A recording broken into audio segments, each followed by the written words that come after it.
yung darling ko? Merry Christmas!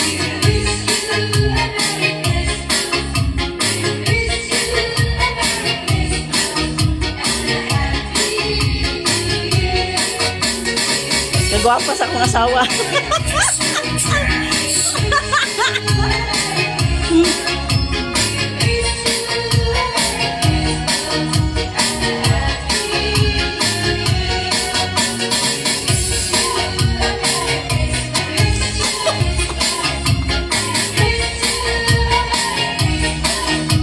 Diba, nababae ba yung darling ko? Ang gwapa kayo siya, o diba?